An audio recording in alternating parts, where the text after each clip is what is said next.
A waitress was crying in the bathroom. What the billionaire did next will surprise you. Comment what you thought of this story with a rating from 0 to 10 and tell me what city you're watching from. I really want to know if you like my story and get to know you better, so subscribe to my channel to support my work. I'm counting on your help. The clatter of cutlery against French porcelain echoed through the main hall of Atmosphere, one of the most exclusive restaurants on the Upper East Side, where a single dish cost more than the monthly salary of most New Yorkers. Alexander Sterling methodically cut his Wagyu steak while discussing the final details of a contract that would move $50 million in the international oil market. At 35, he commanded an empire his Lebanese grandfather had started with a small import company, and that his father had transformed into one of the country's largest energy corporations. The executive sitting across from him, a sweaty man trying to disguise his nervousness before Alexander's intimidating presence, explained that the shipment was leaving the port of New York and New Jersey next Tuesday. All the documents had already been approved by customs. Alexander merely nodded, his dark eyes scanning the room with the precision of a predator. Born to an American mother and a Lebanese father, he had grown up navigating between two worlds, speaking fluent Arabic at home and English on the streets of New York. This cultural duality gave him a unique advantage in international business, but also fueled a deep loneliness that money had never been able to fill. His phone vibrated discreetly. Another message from Veronica, the socialite with whom he had maintained a convenient relationship for 6 months. She wanted to know if he would be at the charity auction next Saturday. Alexander typed an automatic reply and turned his attention back to the contract, but something distracted him. A young waitress was hurrying across the room, and even from a distance, he noticed she was crying. These weren't the subtle tears of someone moved by the romantic music playing in the background. They were tears of despair, the kind that spring forth when the world seems to be collapsing and there's no one to help. Isabella Reed tried to maintain her composure as she walked between the tables, balancing an empty tray that trembled slightly in her hands. She had just received the call she had been dreading for weeks. Dr. Evans, the private orthopedist following her mother's case, had been direct. The surgery on Catherine Reed's knee could no longer be postponed. The cartilage was deteriorating rapidly, and in a few months her mother would be unable to walk. The doctor had stated with the coldness of someone who repeated that information several times a day that the surgery would cost $28,000. Through public assistance, the waiting list was at least 8 months, and considering the patient's current condition, he did not recommend waiting. $28,000. For the people who frequented Atmosphere, it was the price of a weekend in Paris. For Isabella, it represented nearly 2 years of work, considering that half of her salary went to household expenses in the Bronx, where she lived with her mother since her father had abandoned them when she was 12. She pushed open the door to the small employee restroom at the back of the restaurant and finally allowed the tears to fall freely. Catherine Reed had worked as a housekeeper for 20 years, cleaning the homes of wealthy families who barely knew her name. A fall down the stairs in one of those houses had destroyed her knee and completely changed both their lives. Now, at 46, Catherine depended entirely on her daughter's salary, who had abandoned her dream of pursuing a degree in education to work anywhere that would accept a young woman from the outer boroughs with no experience. Isabella looked at her reflection in the bathroom's foggy mirror. 23 years old, brown hair always tied in a flawless bun, eyes that had already lost much of the innocence they should have had at her age. She had learned early on that crying was a luxury she couldn't afford, but at that moment, reality was crushing her in a way she could no longer bear. The sound of the door opening made her turn quickly, expecting to see Maria, the other waitress, Or perhaps the manager, Mr. Roberts, coming to scold her for crying during her shift. Instead, her eyes met the imposing figure of the man she had been serving all night, the businessman from table 16 who always ordered the most expensive French wine in the house. Alexander had risen from his table, moved by a curiosity he couldn't explain. In all his years of frequenting luxury restaurants, he'd witnessed dozens of employees being fired, humiliated, or going through difficulties, and it had never aroused more than a calculated indifference in him. But something about this young woman had intrigued him since the first time she had served his table 3 weeks ago. Perhaps it was the way she treated him with genuine politeness, without the exaggerated servility he was accustomed to receiving, or the way she maintained her dignity even when a customer treated her poorly. There was a strength in her that contrasted with the apparent fragility of her early 20s. Isabella whispered an apology, quickly wiping her tears and trying to leave the bathroom. She shouldn't be here. But Alexander told her to wait, gently blocking her path with his arm. His voice had an almost imperceptible accent, a result of years speaking Arabic at home and English in business. He asked what had happened. It was a simple question, but the way he asked it, with an intensity that seemed to see right into her soul, made Isabella feel something she had never experienced. It wasn't pity or superficial curiosity. It was as if he truly wanted to know, as if the answer was important to him in a way she couldn't comprehend. She replied that it was nothing he needed to worry about, just personal problems, trying to keep her voice steady. Alexander took a step forward, further closing the already small space between them. The employee restroom was tiny, barely fitting 2 people, and the proximity made Isabella sense his masculine scent, a mix of sandalwood and something she couldn't identify, but that made her feel slightly dizzy. He stated, not as a question, but as a fact, that her mother needed surgery. There was something in his dark eyes that suggested he saw much more than most people, and she didn't have the money. Isabella stared at him, surprised. How could he know? Then she remembered the call she had taken just outside the restaurant by the staff entrance. He must have overheard part of the conversation. She repeated that it wasn't his problem, but her voice was failing. His closeness was affecting her in a way she couldn't control.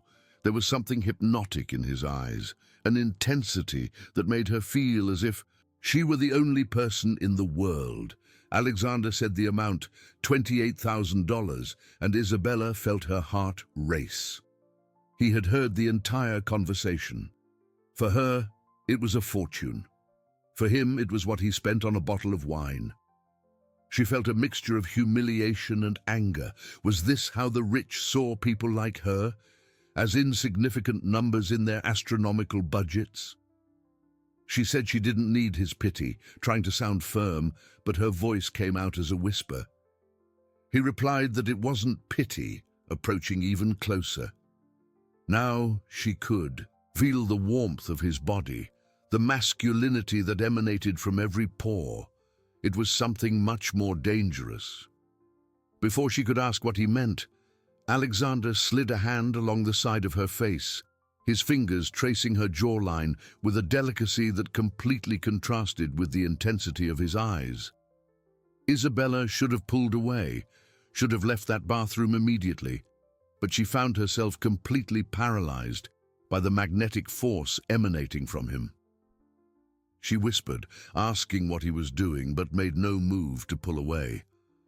He responded that he was doing something he shouldn't, and before she could fully process his words, his lips met hers in a kiss that caught her completely off guard. It was not a gentle or hesitant kiss. It was overwhelming, filled with a hunger Alexander didn't even know he possessed, and which awakened in Isabella sensations that made her question everything she thought she knew about herself. She found herself responding with an intensity that scared her, her hands gripping his shoulders as if she were drowning. When they finally broke apart, both were breathless. Isabella looked at him with a mixture of confusion and desire that left her vulnerable in a way she had never experienced. She said it was a mistake, but her voice carried no conviction. He agreed it was the biggest mistake of his life, and at the same time, the only right thing he had done in the last 10 years. The following days passed in a haze for Isabella. She went home that night with her lips still tingling and her heart racing, unable to fully process what had happened in the Atmosphere bathroom. Alexander Sterling had disappeared from the restaurant right after the kiss, leaving only a generous tip and a business card on table 16. Catherine Reed immediately noticed something was different about her daughter. During breakfast in their small 2-room apartment in the Bronx, she watched as Isabella distractedly stirred her coffee, her gaze lost out the window overlooking the housing project's courtyard. Catherine asked if something had happened at work, adjusting her cast-encased leg on a chair. The pain had worsened in recent days, and she could barely hide the winces she made with every movement. Isabella quickly looked away. How could she explain to her mother that she had kissed a customer, a man who clearly came from a world completely different from theirs? Even worse, how could she explain that she hadn't been able to stop thinking about him since, replaying the sensation of his lips on hers, the way he had looked at her with an intensity that made her feel like the most desired woman on the planet? She lied, saying she was just fine, just worried about the surgery. Dr. Evans said they couldn't wait any longer.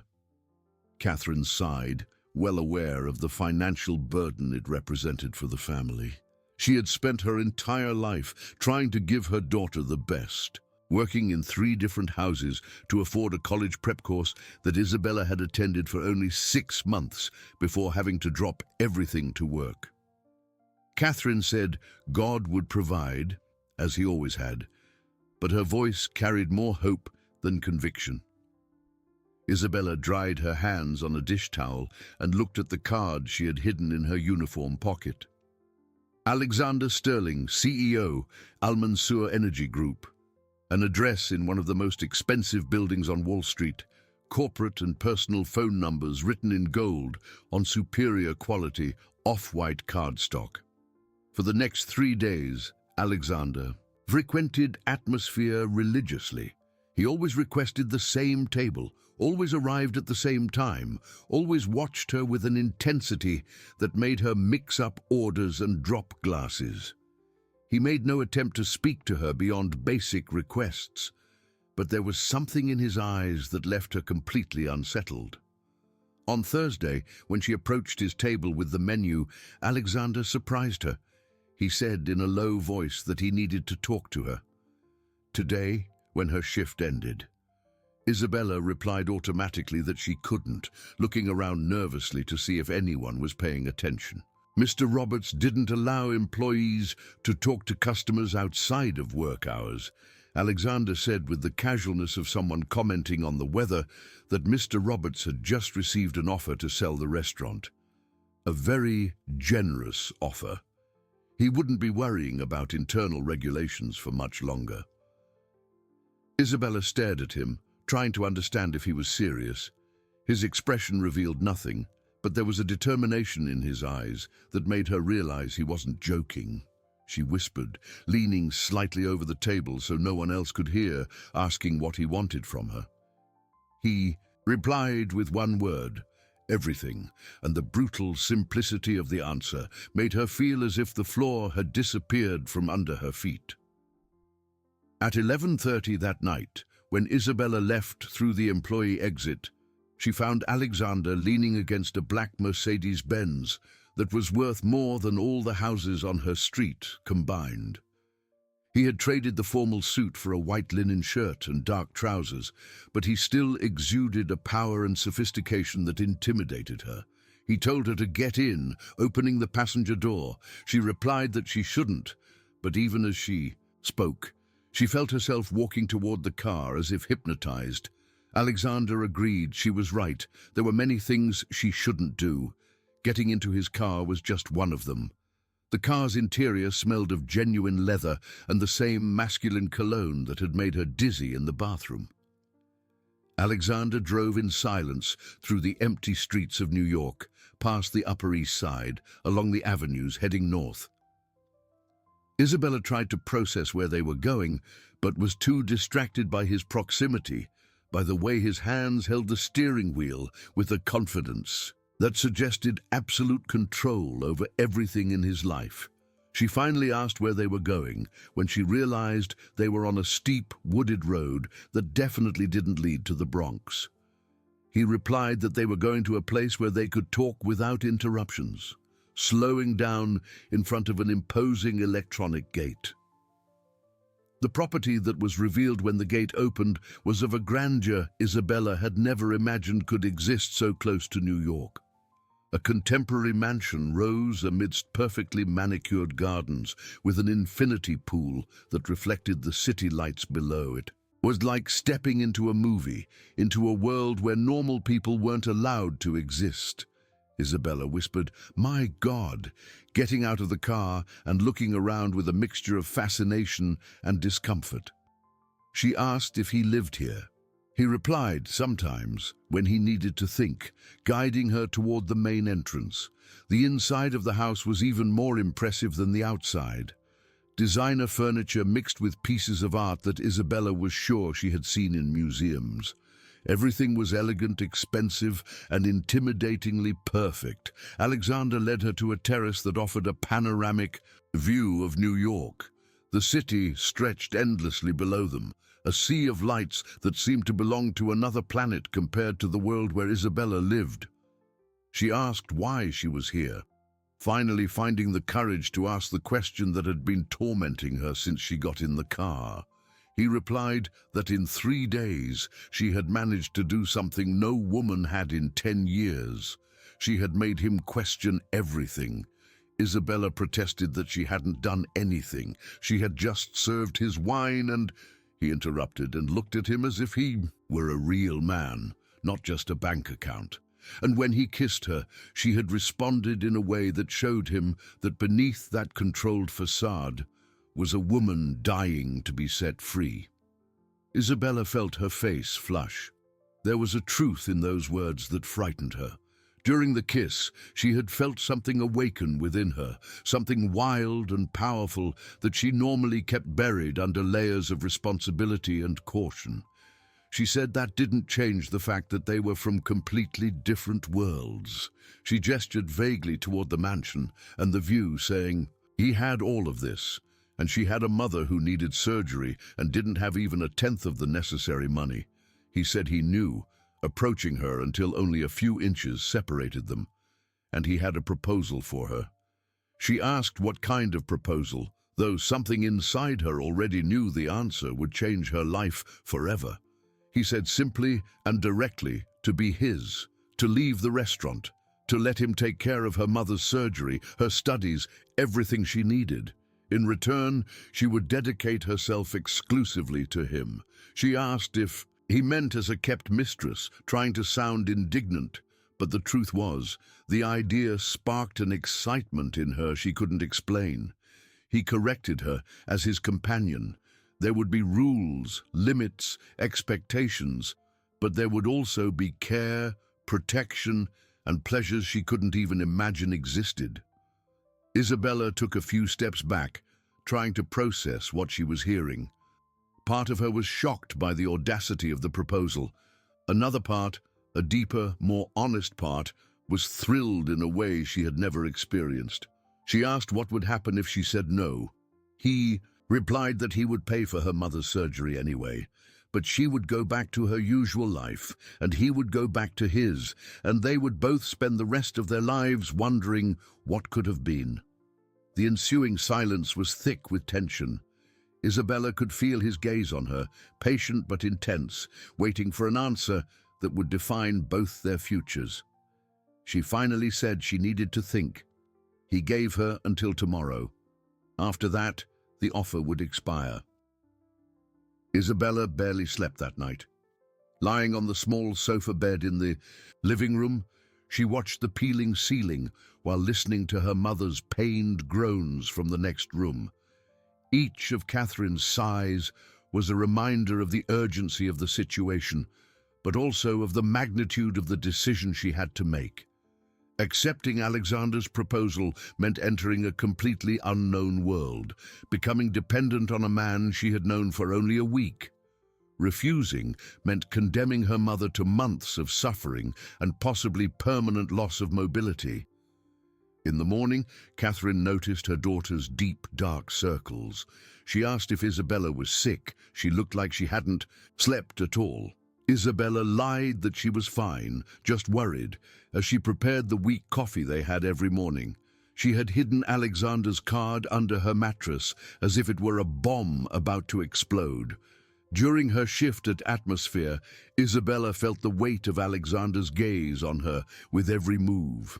He had arrived promptly at 8, took his usual table, but this time there was something different in his posture. A controlled tension, like a predator patiently waiting for its prey to make a decision. At 10 o'clock, with just an hour left in her shift, Isabella made a decision that would change her life forever. During her bathroom break, she sent a message to the personal number on the card. "I accept, but we need to talk about the conditions." The reply came in less than 2 minutes. "My driver is waiting for you at the employee exit. Bring only what is essential." Isabella's heart pounded. He expected her to go with him that very night. She looked at her reflection in the bathroom mirror, seeing a scared but determined young woman. There was no turning back. When Alexander saw her getting into the car, his dark eyes shone with a satisfaction he didn't try to hide.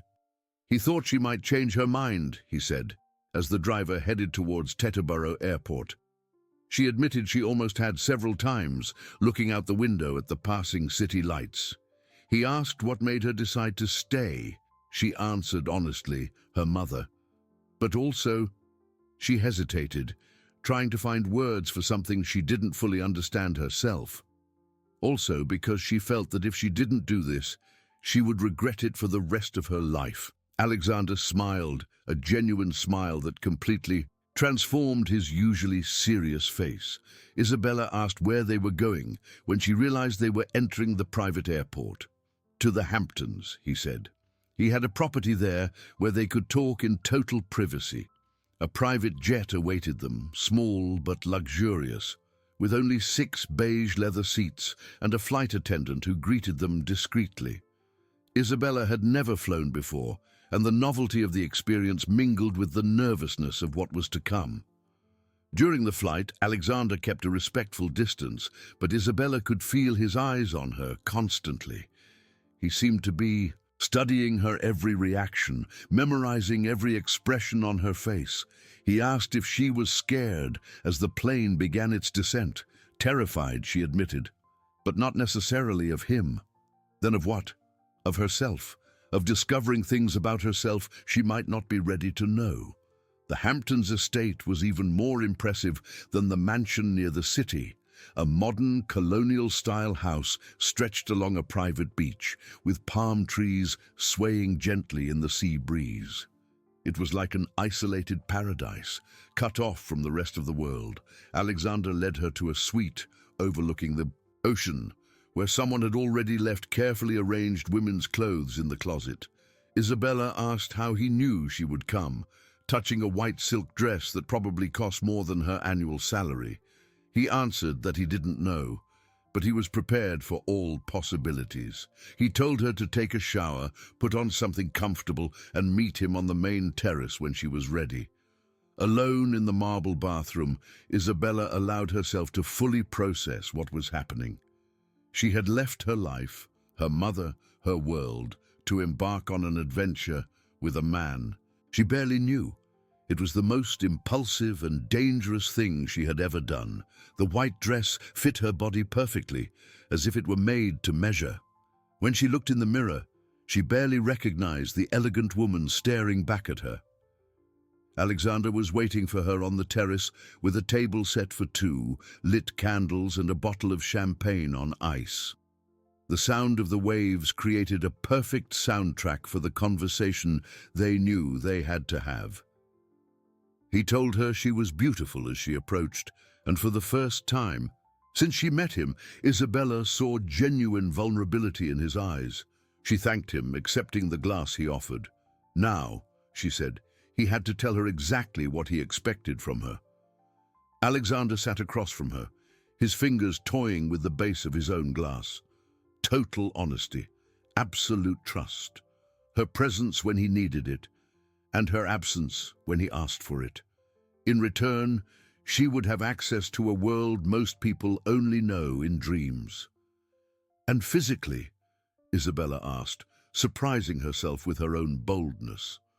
Physically, Alexander paused, as if choosing his words carefully. He wanted everything, but only when she was ready to give it. There was no rush, and if she was never ready, then they would find other ways, he replied. But he had a feeling she was more ready than she imagined. Over dinner, they talked about everything and nothing. Alexander told her about the pressure of carrying the family legacy, about the loneliness of a life where he never knew if people wanted him for himself or for his money. Isabella spoke of her abandoned dreams, of the responsibility of caring for her mother, of the feeling of always struggling just to survive. As they finished eating, Alexander said there was something he needed her to understand. What he was offering wasn't just money in exchange for companionship. It was a partnership. She would help him become a better man, and he would help her become the woman she always knew she could be. And how exactly would she make him a better man? Isabella asked with an ironic smile. By being herself, by continuing to look at him as she had that first night, as if he were just a man, not a financial empire. After dinner, they walked along the beach under the moonlight. The sand was warm under Isabella's bare feet, and the sound of the waves created a natural intimacy between them. She asked if she could ask a personal question, stopping to look at the ocean. All her questions were welcome. Had he ever truly loved someone? Alexander was silent for a long moment, watching the waves break on the shore. He thought so once. At 25, he was involved with a woman from a prominent New York family. He discovered she was only interested in the status and connections he could offer. Since then, he had maintained superficial relationships, convenient for both parties, and with her, what did he expect to be different? Alexander turned to her, his eyes reflecting the moonlight. With her, for the first time in 10 years, he felt he could be vulnerable, and that terrified him as much as it excited him. They returned to the house in silence, each lost in their own thoughts. At the door to Isabella's suite, Alexander stopped. Tomorrow they would begin officially. Tonight was hers to process everything and be sure this was what she wanted, and if she changed her mind, by morning, then he would take her back to New York, pay for her mother's surgery, and respect her decision.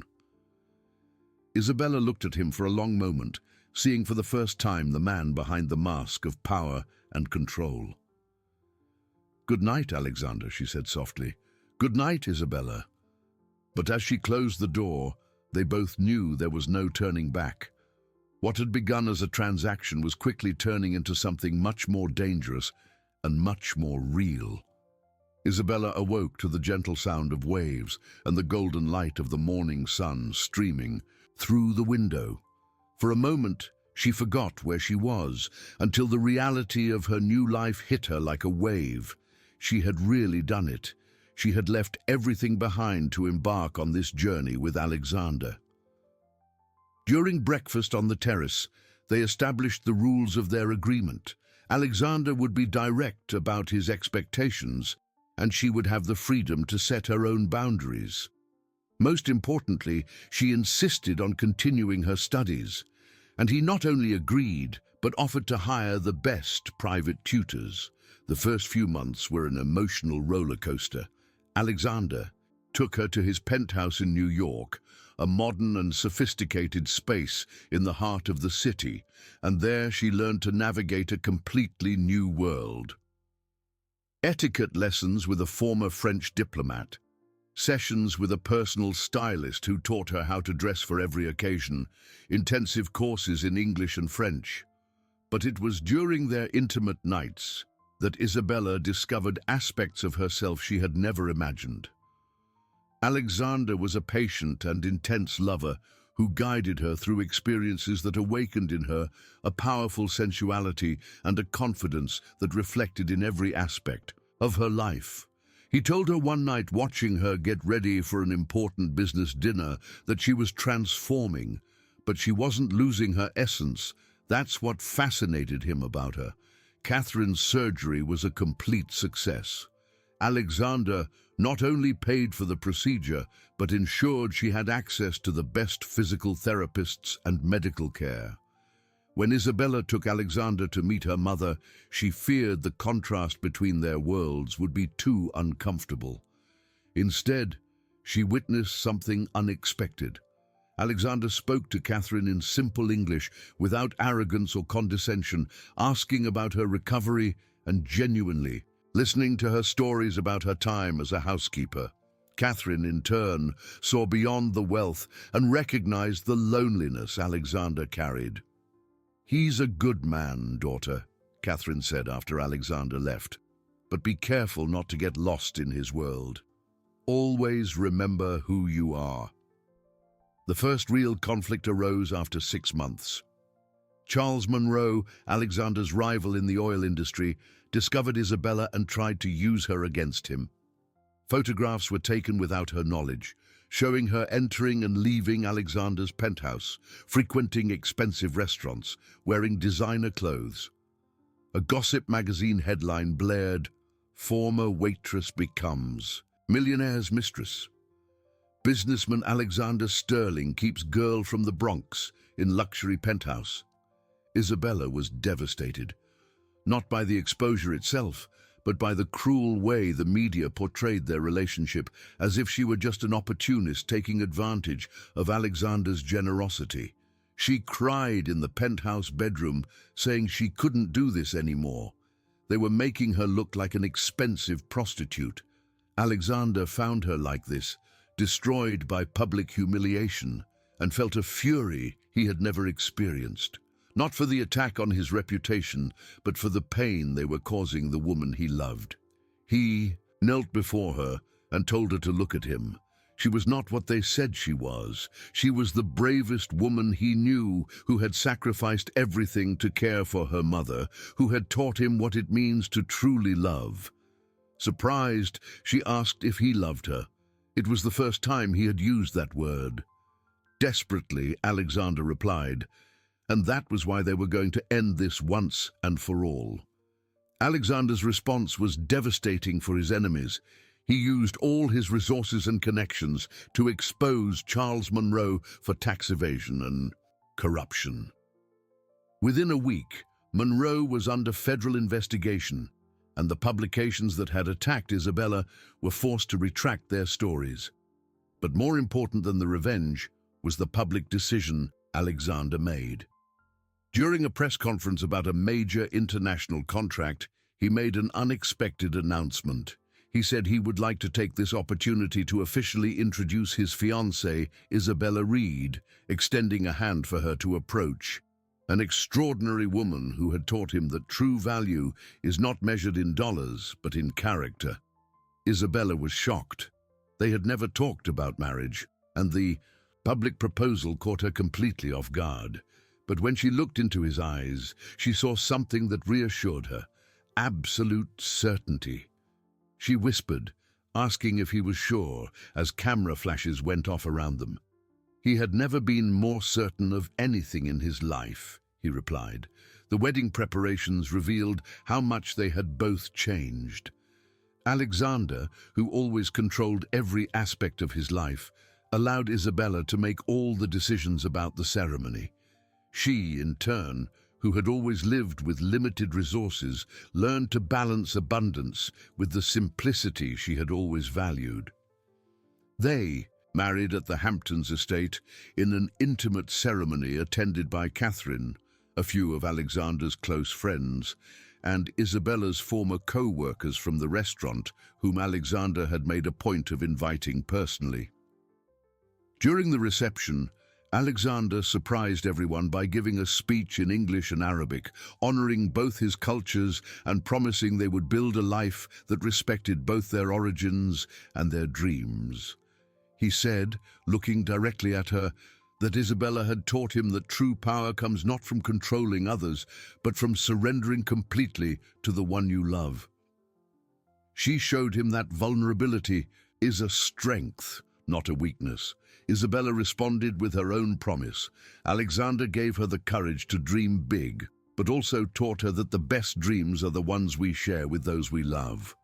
A year after the wedding, Isabella graduated with a degree in education from a private university that Alexander funded, but she made sure to study on her own merit, refusing any shortcuts. She opened a free school in the Bronx, discreetly funded by Alexander, but managed entirely by her. Alexander, for his part, completely transformed his approach to business. He implemented social responsibility programs in all his companies, created scholarships for youth from underserved communities, and began to share his major decisions with Isabella, valuing her perspective on the social impact of his investments. Catherine moved into a comfortable house near Isabella's school, where she helped with the children and became a mother figure to many students. Her full recovery was a symbol of the positive transformation that love had brought to the entire family. 2 years after their wedding, as they watched the sunset on the Hamptons beach, Alexander asked Isabella if she ever had any regrets about accepting his proposal. She smiled, stroking her slightly rounded belly with their first child. Never. But sometimes she wondered what their life would be like if they had met differently. It would be exactly the same, Alexander replied with conviction, because what they had wasn't built on money or circumstances. It was built by the recognition of two souls that perfectly complement each other. Isabella snuggled into his arms, feeling the security and love that had transformed her life in ways she never imagined possible.